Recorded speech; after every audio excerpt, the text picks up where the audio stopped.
Hello बच्चों। मैं स्मृति ma'am आज आपको पार्ट 2 पंच परमेश्वर पढ़ाने जा रही हूँ, जो कि मुंशी प्रेमचंद द्वारा रचित है। और वो एक बहुत बड़े उपन्यासकार भी हैं, जिनकी कृतियां काफी लोकप्रिय भी हैं। पंच परमेश्वर कहानी में प्रेमचंद ने सिद्ध किया है कि पंच में परमेश्वर का वास होता है। पंच के आसन पर बैठने वाला व्यक्ति स्वतः सभी वैर भाव भूल जाता है, वह न्याय का पक्ष लेता है। यद्यपि उसे कुछ कटुता का सामना करना पड़ सकता है, परंतु अंत में जीत सत्य की ही होती है। क्योंकि आप जानते हैं, पहले के समय में न्याय के लिए पंच एक पंचायत बैठाई जाती थी, जिसमें 5 लोगों को मान्यता दी जाती थी। वही पंच परमेश्वर कहे जाते थे, और उनका जो भी निर्णय होता था वो सर्वमान्य होता था। जुम्मन शेख अलगू चौधरी में गाढ़ी मित्रता थी। ये दोनों बहुत अच्छे मित्र थे।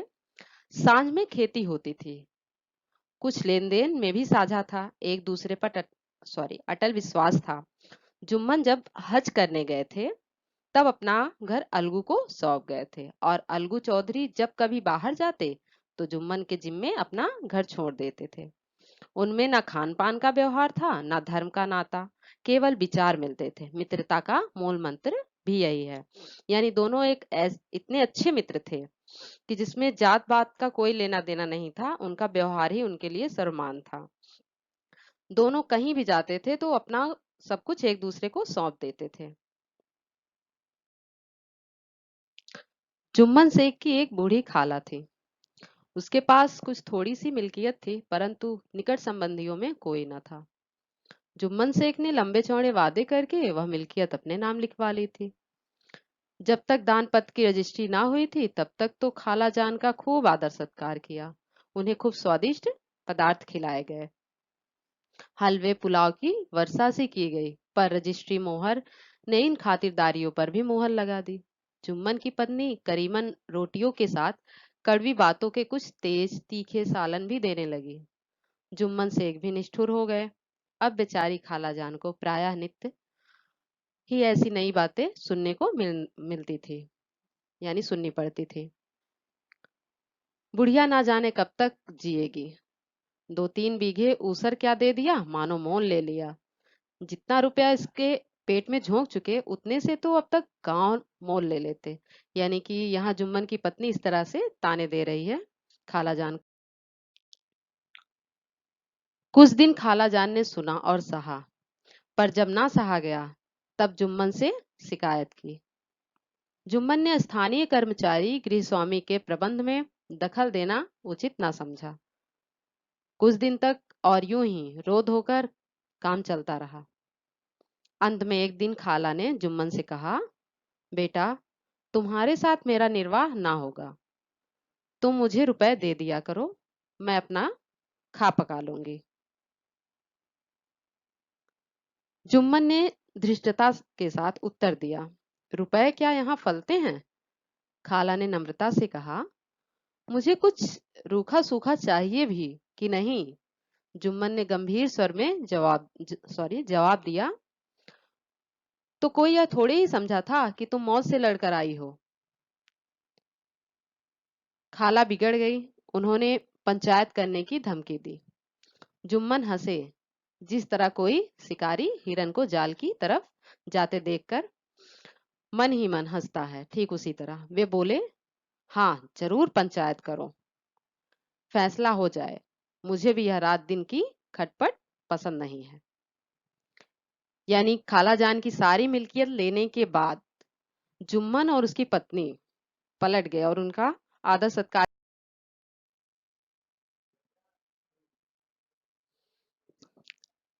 पंचायत में किसकी जीत होगी, इस विषय में जुम्मन को कोई भी संदेह ना था। आसपास के गांव में ऐसा कौन था जो उसके अनुग्रहों का ऋणी ना हो? ऐसा कौन था जो उसको शत्रु बनाने का साहस कर सके? किसमें इतना बल था जो उसका सामना कर सके? आसमान के फरिश्ते तो पंचायत करने आएंगे नहीं। यानी जुम्मन शेख को इतना विश्वास था कि उस गांव में उसका काफी दबदबा है, और कोई उसके खिलाफ खड़ा नहीं होगा, न्याय भी उसी के पक्ष में होना है। इसके बाद कई दिन तक बूढ़ी खाला हाथ में एक लकड़ी लिए आसपास के गांव में दौड़ती रही। कमर झुककर कमान हो गई थी। एक एक पग चलना दूभर था, मगर बात आ पड़ी थी, उसका निर्णय करना जरूरी था। यानी कि खाला की यह हालत थी कि उसकी कमर झुककर धनुष के समान हो गई थी। उसका एक एक पग चलना भी कठिन था, मगर उसे न्याय चाहिए था। उस न्याय के लिए वह इधर से उधर गांव में दौड़ती फिरती थी। बिरला की कोई बिरला ही कोई भला आदमी होगा जिसके सामने बुढ़िया ने दुख के आंसू बहाए हों। किसी ने तो यूं ही ऊपरी मन से हूं हां करके टाल दिया, और किसी ने इस अन्याय पर जमाने को गालियां दी। किसी ने उल्टा उसी को लताड़ा। कब्र में पांव लटके हुए हैं, आज मरे कल दूसरा दिन, पर हवस नहीं मानती। यानी कोई शायद ही उस गांव में कोई ऐसा व्यक्ति रहा हो जिसके पास बुढ़िया ने दुख के आंसू ना रोए हो। लेकिन सभी उसकी बातों को सुनते थे और कोई ना कोई बहाना करके टाल देते थे। कुछ तो न्याय समझकर जमाने को करते थे कि ऐसा तो जमाने में होता रहता है।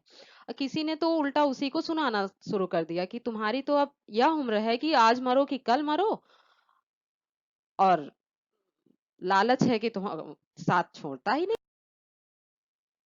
अब तुम्हें क्या चाहिए? रोटी खाओ और अल्लाह का नाम लो। तुम्हें अब खेती बाड़ी से क्या काम है? कुछ ऐसे सज्जन भी थे जिन्होंने जिन्हें हास रस के रसास्वादन का अच्छा अवसर मिला। झुकी हुई कमर, पोपला मुंह, सनके से बाल, इतनी सामग्री एकत्र हो तब हंसी क्यों ना आवे। ऐसे न्यायप्रिय, दयालु, दीन वत्सल पुरुष बहुत कम थे जिन्होंने उस अबला के दुखड़े को गौर से सुना हो और उसको सांत्वना दी हो। चारों ओर से घूम घाम कर बेचारी अलगू चौधरी के पास आई, लाठी पटक दी और दम लेकर बोली, बेटा, तुम भी दम भर के लिए मेरी पंचायत में चले आना। यानी कुछ लोगों ने बुढ़िया को यह नसीहत दी कि अब तो तुम्हारी यह उम्र हो गई कि आराम से एक जगह पड़ी रहो, रोटी खाओ और भगवान का नाम लो। खेती बाड़ी से तुम्हें क्या लेना देना है। कुछ ने तो उसका मजाक भी बनाया कि बाल पक चुके हैं, मुंह एकदम छोटा सा हो गया है, कमर भी झुक गई है, इतना सब होने के बावजूद अब तुम क्या चाहती हो? खेती बाड़ी और धन दौलत ये लेकर अब क्या करना है? आराम से बैठो घर में। बेचारी हर तरफ से घूम घाम कर अंत में अलगू के पास जाती है और बोलती है कि बेटा, तुम ही इस पंचायत में शायद चले आना। अलगू, मुझे बुला कर क्या करोगे? गांव के आदमी तो आवेंगे ही। यानी अलगू ने यह कहा कि खाला जान मुझे बुला के क्या करेंगी, गांव के तो काफी सज्जन आ ही रहे हैं। खाला अपनी विपदा तो सबके आगे रो आई, अब आने ना आने का अख्तियार उनको है। खाला ने कहा कि मैंने तो अपनी विपदा सबको बता दी, लेकिन आना ना आना अब उन पर निर्भर करता है। अलगू, यो आने को आ जाऊंगा, मगर पंचायत में मुंह ना खोलूंगा। अलगू ने खाला जान से कहा कि कह रही हो तो मैं पंचायत में जरूर आऊंगा, लेकिन मैं कुछ बोलूंगा नहीं। खाला, क्यों बेटा? अलगू कहते हैं, अब इसका क्या जवाब दें अपनी खुशी। जुम्मन मेरा पुराना मित्र है, उससे बिगाड़ नहीं कर सकता। यानी अलगू ने कहा कि आपकी बात का हम क्या जवाब दें, ये मेरी खुशी है। बस वो जुम्मन जो है कि वो मेरा पुराना मित्र है और उससे मैं किसी प्रकार का बिगाड़ नहीं करना चाहता। खाला, क्यों बेटा? क्या बिगाड़ के डर से ईमान की बात ना कहोगे? यानी खाला ने कहा अलगू से कि बिगाड़ के डर से तुम ईमान की बात नहीं करोगे, यानी तुम अपने दोस्त की तरफ हो। हमारे सोए हुए धर्म ज्ञान की सारी संपत्ति लुट जाए तो उसे खबर नहीं होती, परंतु ललकार सुनकर वह सचेत हो जाता है, फिर उसे कोई जीत नहीं सकता। अलगू चौधरी इस सवाल का कोई उत्तर ना दे सके, पर उसके हृदय में ये शब्द गूंज रहे थे, क्या बिगाड़ के डर से ईमान की बात ना कहोगे? यानी जब खाला ने यह कहा कि हमारे सोए हुए धर्म ज्ञान की सारी संपत्ति लूट जाए तो उसे खबर नहीं होती, परंतु ललकार सुनकर वह सचेत हो जाता है। यानी हमारे अंदर अगर धर्म ज्ञान जो पड़ा है, अगर वह खो भी जाता है तो हमें खबर नहीं होती, लेकिन जब कभी हम उसकी ललकार दूसरों से सुनते हैं तो अपने आप उड़ जाता है, यानी जग जाता है। तो अलगू चौधरी इस सवाल का कोई उत्तर ना दे सके, लेकिन उनके हृदय में, उनके मन में खाला जान की एक बात गूंजती रही कि क्या बिगाड़ के डर से ईमान की बात ना कहोगे। संध्या समय एक पेड़ के नीचे पंचायत बैठी। जुम्मन शेख ने पहले से ही फर्श बिछा रखा था। अलबत्ता उन्होंने पान, इलायची, हुक्के, तंबाकू आदि का प्रबंध भी किया। हाँ, वे स्वयं अलबत्ता अलगू चौधरी के साथ जरा दूर पर बैठे हुए थे। जब पंचायत में कोई आ जाता था, तब दबे हुए सलाम से उसका स्वागत करते थे। जब सूर्यास्त हो गया और चिड़ियों की कलरव युक्त पंचायत पेड़ों पर बैठी, तब यहाँ भी पंचायत शुरू हुई। फर्श की एक एक अंगुल जमीन भर गई, पर अधिकांश दर्शक ही थे। निमंत्रित महाशयों में से केवल वे ही लोग पधारे थे जिन्हें जुम्मन से संध्या समय एक एक पेड़ के नीचे पंचायत बैठी। सॉरी, इसमें दो लाइन है तो मैं ऊपर की लाइन एक्सप्लेन कर देती हूँ। शाम का समय हुआ, जुम्मन से एक पहले से आके वहां बैठा और उसने पान, इलायची, हुक्के, तंबाकू आदि का भी प्रबंध कर रखा, और वो जाके थोड़ा सा दूर अलगू चौधरी के साथ बैठा। जब पंचायत में सब आने लगे तो थोड़ा सा नाराजगी थी उसके अंदर, क्योंकि पंचायत था और उसे ऐसा लगा नहीं था कि सभी आएंगे, तो उनका स्वागत भी वो थोड़ा दबे हुए तरीके से कर रहा था। जब सूर्यास्त होती है और आप देखते हैं कि पेड़ों पर चिड़िया बैठती हैं, उनकी कलरव की आवाजें होती हैं, जिस तरह उनकी पंचायत बैठती है, ठीक उसी तरह यहाँ की भी पंचायत शुरू हुई। फर्श की एक एक अंगुल जमीन भर गई, यानी देखने वालों का इतना तांता लगा कि जमीन पूरा भर गई वहां की। निमंत्रित महाशयों में से केवल वे ही लोग आए थे जिन्हें जुम्मन से संध्या समय एक पेड़ के नीचे पंचायत बैठी थे। वे ही लोग आए थे। पंच लोग बैठे गए तो बूढ़ी खाला ने उनसे विनती की, पंचो, आज 3 साल हुए हैं मैंने अपनी सारी जायदाद अपने भांजे जुम्मन के नाम लिख दी थी। इसे आप लोग जानते ही होंगे। जुम्मन ने मुझे हताए रोटी कपड़ा देना कबूल किया। साल भर तो मैंने इसके साथ रो धोकर काटा, पर अब रात दिन का रोना नहीं सहा जाता। मुझे ना पेट की रोटी मिलती है, ना तन का कपड़ा। बेकस बेवा हूँ, कचहरी दरबार नहीं कर सकती। तुम्हारे सिवा और किसको अपना दुख सुनाऊं। तुम लोग जो राह निकाल तो उसी राह पर चलो। अगर मुझ में कोई ऐब देखो तो मेरे मुंह पर थप्पड़ मारो। जुम्मन में बुराई देखो तो इसे समझाओ। क्यों एक बेकस की आह लेता है, मैं पंचों का हुक्म सिर माथे चढ़ाऊंगी। यानी जब पंच बैठे तब बूढ़ी खाला ने उनसे निवेदन किया, यानी विनती की कि पंचों, 3 साल हो गए, यानी पूरे 3 साल बीत गए कि मैंने अपनी सारी जायदाद अपने भांजे जुम्मन को लिख दी थी। ये बात आप सभी को मालूम है। जुम्मन ने उस समय तो यह कबूला था कि वह मुझे रोटी कपड़ा देगा, लेकिन साल भर से तो उसने मेरा जीना हराम कर रखा है। रात दिन का रोना, पेट भर रोटी नहीं मिलता, तन ढकने के लिए कपड़ा भी नहीं होता। मैं बेवा यानी विधवा हूँ, कचहरी दरबार कहाँ भागती रहूंगी अकेली। आप लोगों के सिवाय मैं अपना दुख किसे सुनाऊं। आप लोग जो राह निकाल दोगे मैं उसी पे चलूंगी, यानी आप लोग जो भी निर्णय दोगे मैं उसको सर्वमान समझूंगी। अगर आपको मुझ में कोई गलती दिखती है तो आप मेरे मुंह पर थप्पड़ मारो। जुम्मन में बुराई देखो तो उसको समझाओ। क्यों एक बेबस औरत की आह ले रहा है, मैं पंचों का हुक्म सिर माथे चढ़ाऊंगी, यानी पंच जो भी हुक्म देंगे मैं उसे दूंगी। रामधन मिश्र, जिनके कई असामियों को जुम्मन ने अपने गांव में बसा लिया था, बोले, जुम्मन मियाँ, किसे पंच बदते हो, अभी से इसका निपटारा कर लो, फिर जो कुछ पंच कहेंगे वही मानना पड़ेगा।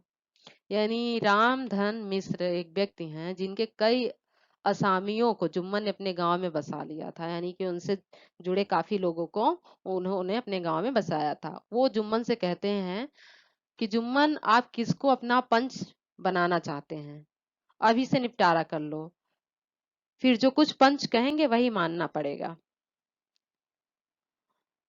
जुम्मन को इस समय सदस्यों में विशेषकर वे ही लोग दिख पड़े जिनसे किसी न किसी कारण उनकी आग लाग थी। जुम्मन बोले, पंचों का हुक्म अल्लाह का हुक्म है, खाला जान जिसे चाहे उसे बदे, मुझे कोई उज्र नहीं। जुम्मन को इस समय सदस्यों में विशेषकर वही लोग दिख रहे थे जिनसे उसका काफी मेल जोल था। तो जुम्मन बोला कि पंचों का हुक्म अल्लाह का हुक्म होता है, यानी कि जैसे अल्लाह हुक्म दे रहे हैं, खाला जान ही अपना निर्णय लें, वही जिसे अपना पंच बनाना चाहें चुन सकती हैं, मुझे कोई दिक्कत नहीं। खाला ने चिल्लाकर कहा, अरे अल्लाह के बंदे, पंचों का नाम क्यों नहीं बता देता, कुछ मुझे भी तो मालूम हो। यानी खाला चिल्ला कर कह रही हैं कि अरे जुम्मन, तुम उस पंच का नाम बताते क्यों नहीं, मैं भी तो समझूं तुम कहना क्या चाह रहे हो। जुम्मन ने क्रोध से कहा, अब इस वक्त तो मेरा मुंह ना खुलवाओ, तुम्हारी बन पड़ी है, जिसे चाहो पंच बदो। यानी जुम्मन गुस्से में कहा कि अब मेरा मुंह ना खुलवाओ, तुम्हारी जो इच्छा हो उसको ही पंच बनाओ, अपनी इच्छा पर मतलब अपनी इच्छा से निर्णय लो। खालाजान जुम्मन के आक्षेप को समझ गईं। वह बोली, बेटा खुदा से डरो, पंच ना किसी के दोस्त होते हैं ना किसी के दुश्मन, कैसी बात कहते हो, और तुम्हारा किसी पर विश्वास ना हो तो जाने दो, अलगू चौधरी को तो मानते हो, मैं उन्हीं को सरपंच बदती हूँ। यानी खालाजान जुम्मन की बातों को समझ गई और बोली, खुदा से डर बेटा, पंच ना किसी के दोस्त होते हैं और ना ही किसी के दुश्मन, तुम्हारा किसी पर विश्वास ना हो तो जाने दो, अलगू चौधरी को तो जानते हो, यानी कि तुम किसी विश्वास ना करो तो वो तो बात की बात है, लेकिन अलगू चौधरी तो तुम्हारा अपना मित्र है, मैं उसी को पंच बताती हूँ। जुम्मन से एक मन ही मन फूले न समाये, परंतु भाव को छिपाकर बोले, अलगू ही सही, मेरे लिए जैसे रामधन वैसे अलगू। यानी जुम्मन मन ही मन तो खुश हुआ, लेकिन उस खुशी को अंदर ही छिपाते हुए बोला कि अलगू ही सही, मेरे लिए जैसे रामधन है वैसे ही अलगू। अलगू इस झमेले में फंसना नहीं चाहते थे, वे कन्नी काटने लगे, बोले, खाला तुम जानती हो कि मेरी जुम्मन से गाढ़ी दोस्ती है। यानी अलगू इस झमेले में फंसना नहीं चाहते थे, इसलिए वो आनाकानी करने लगे, और वो खाला से बोले कि तुम तो अच्छे से जानती हो कि मेरी और जुम्मन की अच्छी दोस्ती है, फिर तुम मुझे पंच क्यों बना रही हो। खाला ने गंभीर स्वर में कहा, बेटा दोस्ती के लिए कोई अपना ईमान नहीं बेचता, पंच के दिल में खुदा बसता है, पंचों के मुंह से जो बात निकलती है वह खुदा की तरफ से निकलती है। यानी खाला ने बहुत ही गंभीरता से कहा कि बेटा दोस्ती के लिए अपना ईमान क्यों दांव पे लगा रहे हो, पंच का दिल तो खुदा में बसता है, पंचों के मुंह से जो भी बात निकलती है वह खुदा की तरफ से ही निकलती है, तो तुम भी अपना निर्णय उसी तरीके से लो। अलगू चौधरी सरपंच हुए। रामधन मिश्र और जुम्मन के दूसरे विरोधियों ने बुढ़िया को मन में बहुत कोसा। अलगू चौधरी बोले, शेख जुम्मन, हम और तुम पुराने दोस्त हैं, जब काम पड़ा तुमने हमारी मदद की, और हम भी जो कुछ बन पड़ा तुम्हारी सेवा करते रहे, मगर इस समय तुम और बूढ़ी खाला दोनों हमारी निगाह में बराबर हो, तुमको पंचों से जो कुछ अर्ज करनी हो करो।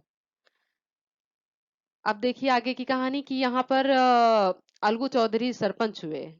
रामधन मिश्र और जुम्मन के जो और दूसरे विरोधी थे, जो जुम्मन से गुस्सा हुआ करते थे, उनको ये लगा था कि बुढ़िया शायद हम लोगों को ही चुनेगी, लेकिन ऐसा कुछ नहीं हुआ, उसने अलगू को चुना, तो उनको ये लगा कि अलगू तो जुम्मन का खास मित्र है, वह उसी की साइड लेगा, जाहिर सी बात है, तो वो थोड़े से नाराज हुए।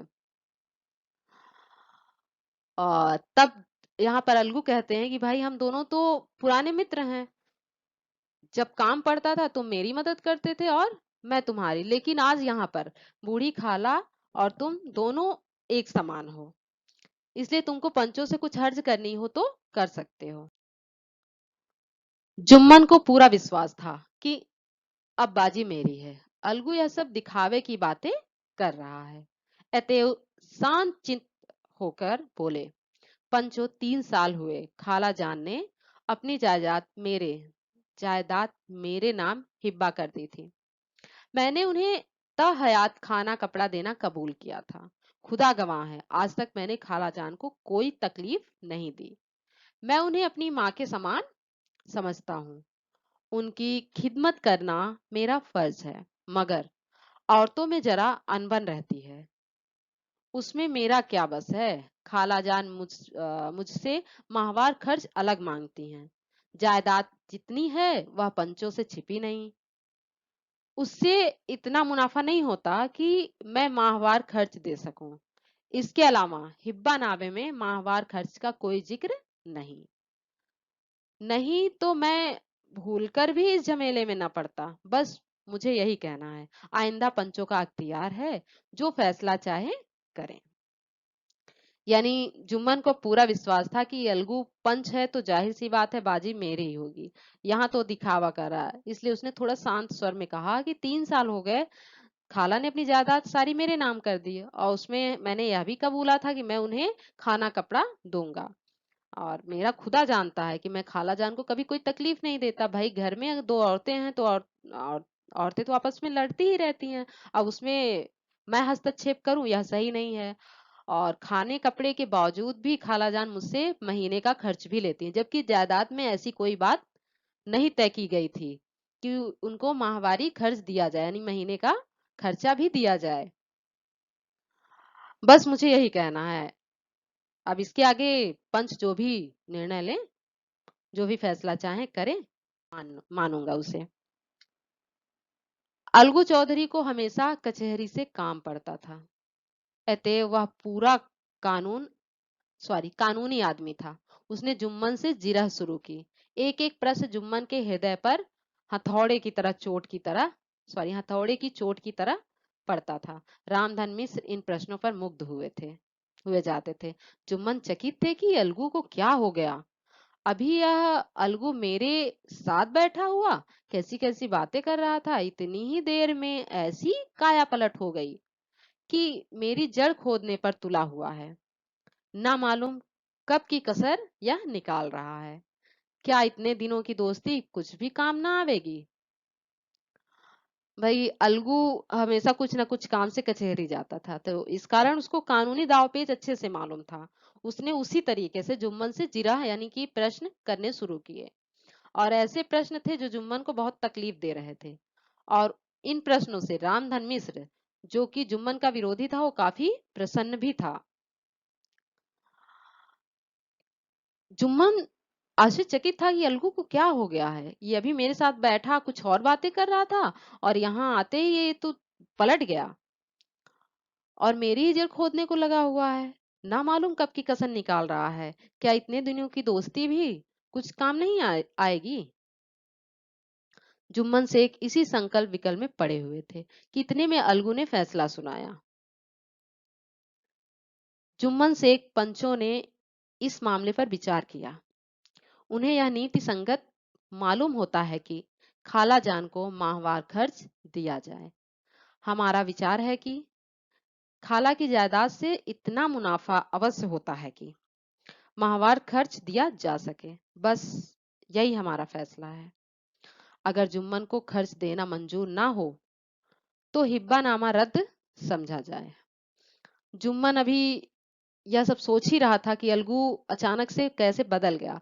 तब तक अलगू ने यह फैसला भी सुनाया कि सभी पंचों ने मिलकर इस बात पर विचार किया है कि तुमको खाला जान को माहवारी यानी महीने का खर्च देना चाहिए। अगर तुमने ऐसा नहीं दिया तो जो हिब्बानामा बनाया गया है उसे रद्द समझा जाएगा।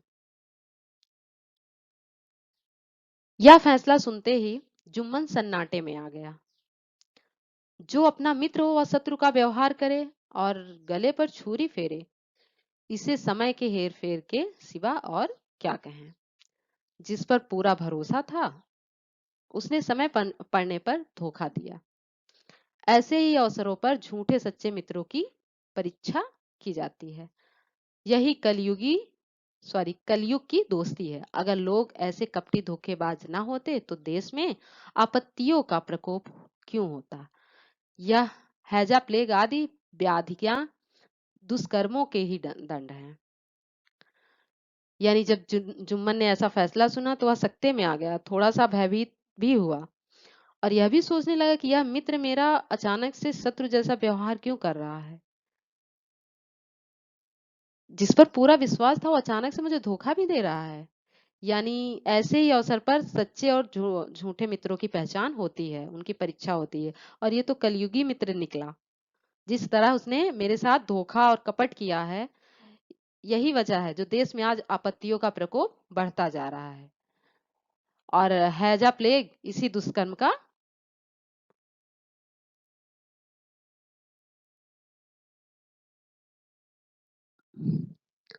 मगर रामधन मिश्र और अन्य पंच अलगू चौधरी की इस नीति परायणता की प्रशंसा जी खोलकर कर रहे थे। वे कहते थे इसका नाम पंचायत है, दूध का दूध और पानी का पानी कर दिया। दोस्ती दोस्ती की जगह है, किंतु धर्म का पालन करना मुख्य है। ऐसे ही सत्यवादियों के बल पर पृथ्वी टिकी है, नहीं तो वह कब कब की रसातल को चली जाती। इस फैसले ने अलगू और जुम्मन की दोस्ती की जड़ हिला दी। अब वे साथ साथ बातें करते नहीं दिखाई देते। इतना पुराना मित्रता रूपी वृक्ष सत्य का एक झोंका भी ना सह सका। सचमुच वह बालू की ही जमीन पर खड़ा था। मतलब अलगू के निर्णय से रामधन और जो अन्य पंच लोग थे काफी खुश हुए और उनकी नीति परायणता की प्रशंसा भी जी खोल कर करते रहे। वो बोले पंच ऐसा ही होना चाहिए जो दूध का दूध और पानी का पानी कर दे। भाई दोस्ती अपनी जगह है और धर्म पालन ऐसी जगह है, अपनी जगह है जो अलगू ने किया है। आज ऐसे ही लोगों की वजह से यह धरती टिकी हुई है, नहीं तो कब तक वह रसातल को चली जाती। इस फैसले ने अलगू और जुम्मन की दोस्ती की जड़ हिला दी। यानी इस फैसले ने दोनों की दोस्ती को दुश्मनी में बदल दिया। दोनों एक दूसरे से बातें नहीं करते थे। इतनी पुरानी मित्रता एक सत्य का झोंका आया और उड़ा के लेके चला गया। सचमुच यह बालू की ही जमीन थी, फिसलती चली गई। उनमें अब शिष्टाचार का अधिक व्यवहार होने लगा। एक दूसरे की आवभगत ज्यादा करने लगे। वे मिलते जुलते थे, मगर उसी तरह जैसे तलवार से ढाल मिलती है। यानी दोनों में अब शिष्टाचार का व्यवहार होने लगा। एक दूसरे से जब मिलते थे उनकी काफी खातिरदारी होने लगी। मतलब ऐसा करते थे जैसे कोई आ गया, पराया इंसान कोई बाहरी आ जाता है, लोग सम्मान करने लगते हैं, ठीक उसी तरह वे मिलते जुलते तो थे, मगर उसी तरह जैसे एक तलवार से ढाल मिलती हो। जुम्मन के चित्त में मित्र की कुटिलता आठों पहर खटका करती थी। उसे हर घड़ी यही चिंता रहती थी कि किसी तरह बदला लेने का अवसर मिले। यानी जुम्मन को हमेशा आठों पहर अब एक ही बात खटकने लगी कि कैसे मैं अलगू से इस बात का बदला। अच्छे कामों की सिद्धि में बड़ी देर लगती है, पर बुरे कामों की सिद्धि में यह बात नहीं होती। जुम्मन को भी बदला लेने का अवसर जल्द ही मिल गया। पिछले साल अलगू चौधरी बटेसर से बैलों की एक बहुत अच्छी जोड़ी मोल लाए थे। बैल पछाही जाति के सुंदर बड़े बड़े सींगों वाले थे। महीनों तक आसपास के गांव के लोग दर्शन करते रहे। संयोग से जुम्मन की पंचायत के 1 महीने के बाद इस जोड़ी का एक बैल मर गया। जुम्मन ने दोस्तों से कहा, यह दगाबाजी की सजा है। इंसान सब्र भले ही कर जाए, पर खुदा नेक बद सब देखता है। अलगू को संदेह हुआ कि जुम्मन ने बैल को विष दिला दिया है। चौधराइन ने भी जुम्मन पर ही इस दुर्घटना का दोषारोपण किया। उसने कहा, जुम्मन ने कुछ कर करा दिया है। यानी अलगू चौधरी जो थे 2 जोड़ी बैल लाए थे, जिसमें से एक बैल 1 महीने पंचायत की 1 महीने बाद ही मर गया। तो जुम्मन ने कहा अपने दोस्तों से, भैया दगाबाजी की ही सजा है। इंसान सब्र भले ही कर जाए, पर खुदा नेक बद सब देखता है। यानी खुदा गलती वगैरह देखता रहता है और उसका निर्णय भी ले लेता है। तो अलगू ने जब यह सुना तो उसको यह संदेह हुआ कि कहीं जुम्मन ने ही तो बैल को विष नहीं दे दिया और चौधराइन ने भी उसी पर यह दोष लगाया। अब अकेला बैल किस काम का था। उसका जोड़ बहुत ढूंढा गया पर ना मिला। निदान यह ठहरी कि इसे बेच डालना चाहिए। गांव में एक समझू साहू थे। वह इक्का गाड़ी हाँकते थे। गांव के गुड़ घी लाद कर मंडी ले जाते थे। मंडी से तेल नमक भर लाते थे और गांव में बेचते। इस बैल पर उनका मन लहराया। उन्होंने सोचा यह बैल हाथ लगे तो दिन भर में बेखटके 3 खेप हो। आजकल तो एक ही खेप में लाले पड़े रहते हैं। बैल देखा, गाड़ी में दौड़ाया, बाल भौरी की पहचान कराई, मोल तोल किया और उसे लाकर द्वार पर बांध ही दिया। 1 महीने में दाम चुकाने का वादा ठहरा। चौधरी को भी गरज थी, घाटे की परवाह ना की। यानी एक अकेला बैल, भाई क्या करता। उसका जोड़ भी काफी ढूंढा गया लेकिन नहीं मिला। आखिर में अलगू ने उसे बेचने की सोची। गांव में एक समझू साहू थे। वो इक्का गाड़ी हाँकते थे और गांव के गुड़ घी लाद कर मंडी में ले जाते थे और वहां से तेल नमक आदि लाते थे जो गांव में बेचते थे। तो अलगू के बैल को देखकर उनका काफी मन हुआ उसे लेने का। और उन्होंने सोचा अगर ये बैल मिल जाए तो मैं दिन भर में 2-3 खेप तो लगा ही लूंगा। तो बैल उसने ले लिए लेकिन उसका पूरा दाम चुकाने के लिए 1 महीने का वादा किया कि मतलब पूरा दाम मैं 1 महीने बाद ही चुका पाऊंगा। यहाँ पर चौधरी जी की भी अपनी गरज थी इसलिए उन्होंने घाटे की परवाह ना करते हुए यह शर्तें। समझू साहू ने नया बैल पाया तो लगे उसे रेंदने।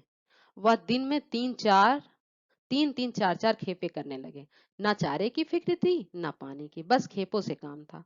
मंडी ले गए, वहां कुछ सूखा भूसा सामने डाल दिया। बेचारा जानवर अभी दम भी न लेने पाया कि फिर जोत दिया। अलगू चौधरी के घर था तो चैन की बंसी बजती थी। बैल राम छठे छमाहे कभी बहली में जोते जाते थे। खूब उछलते कूदते और कोसों तक दौड़ते चले जाते थे। यहाँ बैलराम का रातिब था। साफ पानी, दली हुई अरहर की दाल और भूस के साथ खली, और यही नहीं कभी कभी घी का स्वाद भी चखने को मिल जाता था।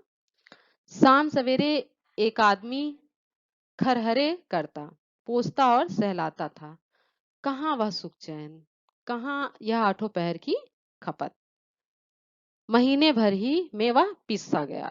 इक्के का जुआ देखते ही उसका लहू सूख जाता था।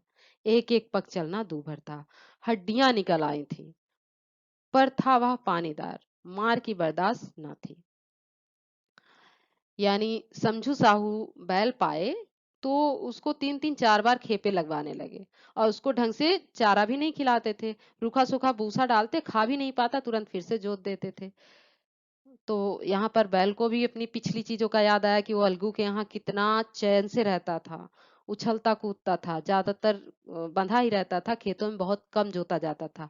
साफ पानी मिलता था, अरहर की दाल और भूस के साथ खली भी मिल जाती थी। कभी कभी घी का भी स्वाद मिल जाता था और यहाँ मार भी पड़ती थी। वो इतना दुबला हो गया था कि उसकी हड्डियां तक निकल आई थी। एक दिन चौथी खेप में साहू जी ने दूना बोझ लादा। दिन भर का थका जानवर पैर ना उठते थे पर साहू जी कोई फटकारने लगे। बस फिर क्या था, बैल कलेजा तोड़कर चला। कुछ दूर दौड़ा और चाहा कि जरा दम ले लूं, पर साहू जी को जल्द पहुंचने की फिक्र थी। अतएव उन्होंने कई कोड़े बड़ी निर्दयता से फटकारे। बैल ने एक बार फिर जोर लगाया पर अब की बार शक्ति ने जवाब दे दिया। वह धरती पर गिर पड़ा और ऐसा गिरा कि फिर न उठा। साहू जी ने बहुत पीटा, टांग पकड़कर खींचा, नथनों में लकड़ी ठूंस दी, पर कहीं मृतक भी उठ सकता था। तब साहू जी को कुछ शक हुआ। उन्होंने बैल को गौर से देखा, खोल कर, अलग किया और सोचने लगे कि गाड़ी कैसे घर पहुंचे। बहुत चीखे चिल्लाए, पर देहात का रास्ता बच्चों की आंख की तरह सांझ होते ही बंद हो जाता है। कोई नजर ना आया, आसपास कोई गांव भी न था। अब देखिए, एक दिन चौधरी खेत में साहू जी ने सॉरी एक दिन चौथी खेप में साहू जी ने दूना बोझ लादा, यानी कि जो बोझ लाते थे उससे भी एक गुना और बढ़ा दिया। अब दिन भर का थका जानवर था, उसके पैर नहीं उठते थे। साहू जी ने काफी फटकारा, कोड़े भी बरसाए। अब वो जी लगा के दौड़ा तो, लेकिन अचानक से गिरा और हमेशा के लिए गिरा ही रह गया। साहू जी ने काफी प्रयत्न किया उसे उठाने का, लेकिन उन्होंने देखा कि वो तो मर चुका है। अब उनको यह चिंता थी कि मेरा सामान घर कैसे पहुंचे। गांव का रास्ता था एकदम सुनसान, कोई आजा भी नहीं रहा था, आसपास भी कोई गांव नहीं था। अब यहाँ पे साहू जी परेशान, मारे क्रोध के उन्होंने मरे हुए बैल पर और दुरे लगाए और कोसने लगे। अब आगे, तुझे मरना ही था तो पर घर पहुंचकर मरता, ससुरा बीच रास्ते में ही मर गया। अब गाड़ी कौन खींचे। इस तरह साहू जी खूब जले भुने। कई बोरे गुड़ और कई पीपे घी उन्होंने बेचे थे। 200-250 रुपए कमर में बांधे थे, गाड़ी पर ही लेट गए। वहीं रत जगह करने की ठान ली। चीलम पी, फिर हुक्का पिया। इस तरह साहू जी आधी रात तक नींद को बहलाते रहे। अपनी जान में तो वह जागते ही रहे, पर पौ फटते ही जो नींद टूटी और कमर पर हाथ रखा तो थैली गायब। घबराकर इधर उधर देखा तो कई कनस्तर तेल भी नदारद। अफसोस में बेचारे ने सिर पीट लिया और पछाड़ खाने लगा। प्रातःकाल रोते भी लगते घर पहुंचे। सहुआइन ने जब बुरी सुनावनी सुनी, तब पहले तो रोई, फिर अलगू चौधरी को गालियां देने लगी। निगोड़े ने ऐसा कुलच्छनी बैल दिया कि जन्म भर की कमाई लुट गई। यानी कि अब यहाँ पर साहू चौधरी सारा सामान एक साथ ले नहीं जा सकते थे, तो उन्होंने सोचा अब यहीं रत जगह किया जाए, रास्ते में ही। और बैल को कोसते हुए वहीं लेट गए और अपनी समझ में तो वो जग रहे थे, लेकिन बीच में नींद आ गई और उस समय उनकी जो थैले की पोटली थी और तेलों का कनस्टर था गायब हो गया। जब उनकी नींद खुली, उन्होंने देखा कि ना थैला है और ना ही कनस्तर है, तो अपना सिर पीट कर रह गए। जब घर पहुंचे तो सहुआइन ने अलगू चौधरी को गालियां दी और बैल को भी बुरा भला कहा। चौधरी के बैरियों की कमी ना थी।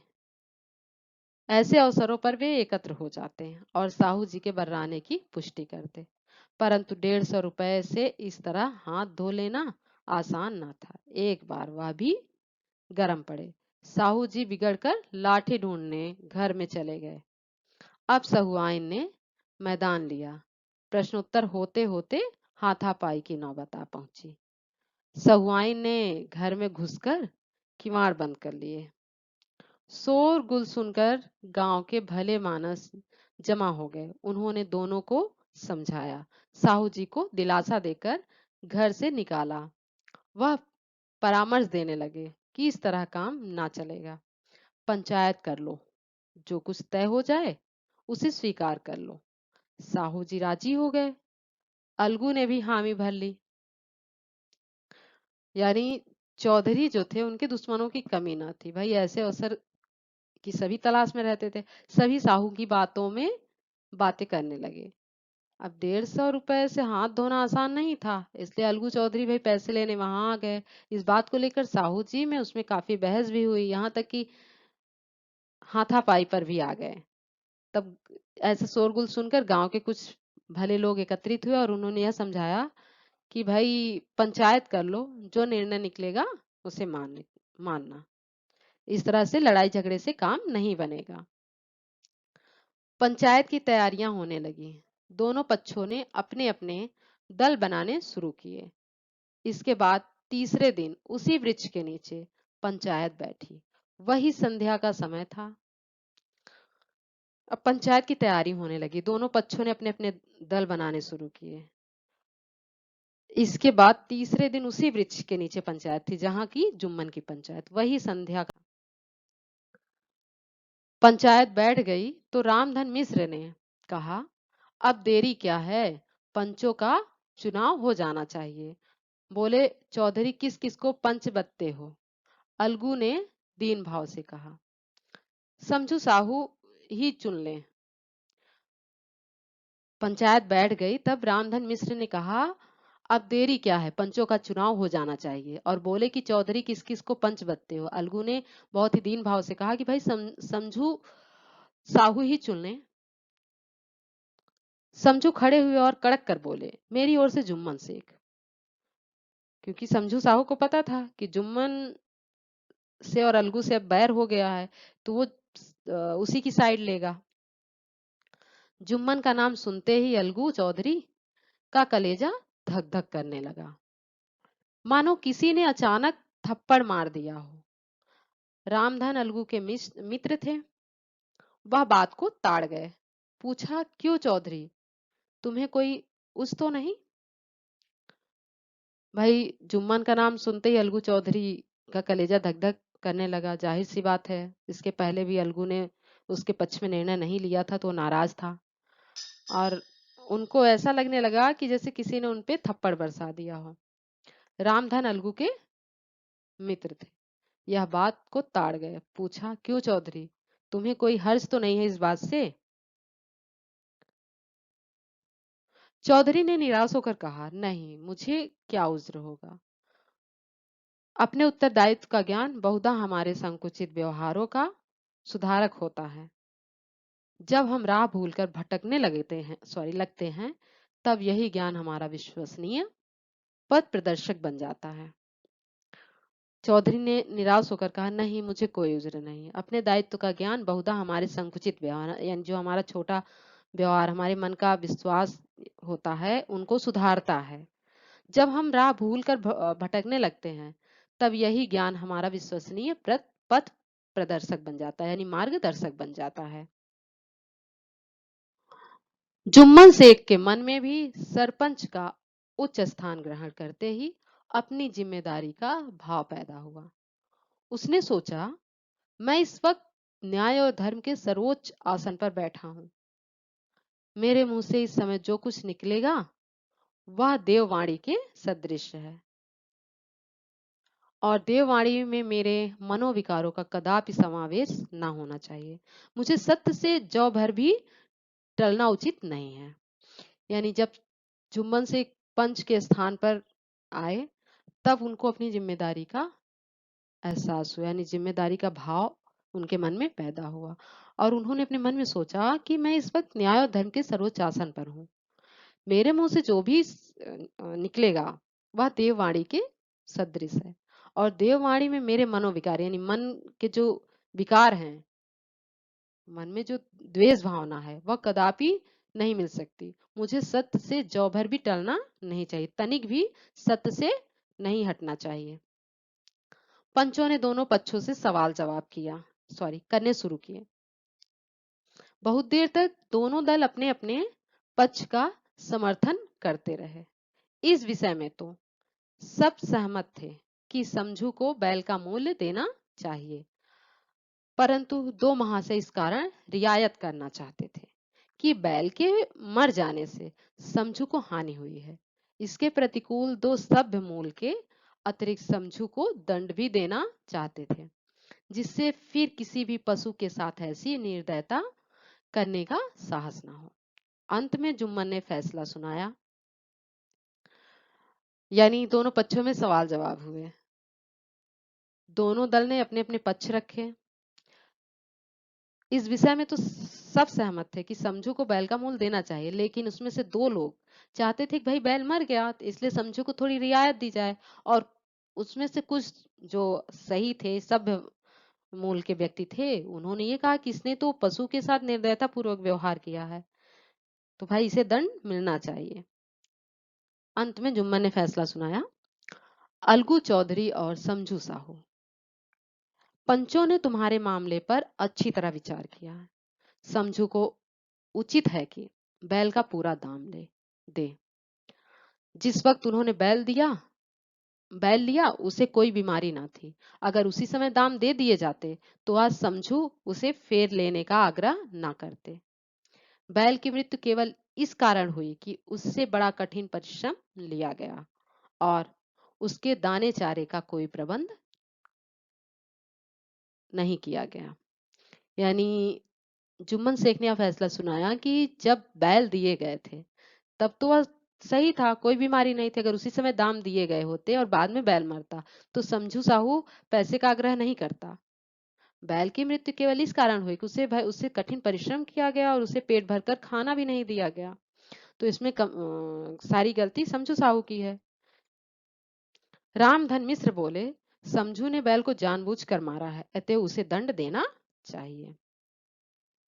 जुम्मन बोले, यह दूसरा सवाल है, हमको इससे कोई मतलब नहीं। मिस्र ने कहा, समझू के साथ कुछ रियायत होनी चाहिए।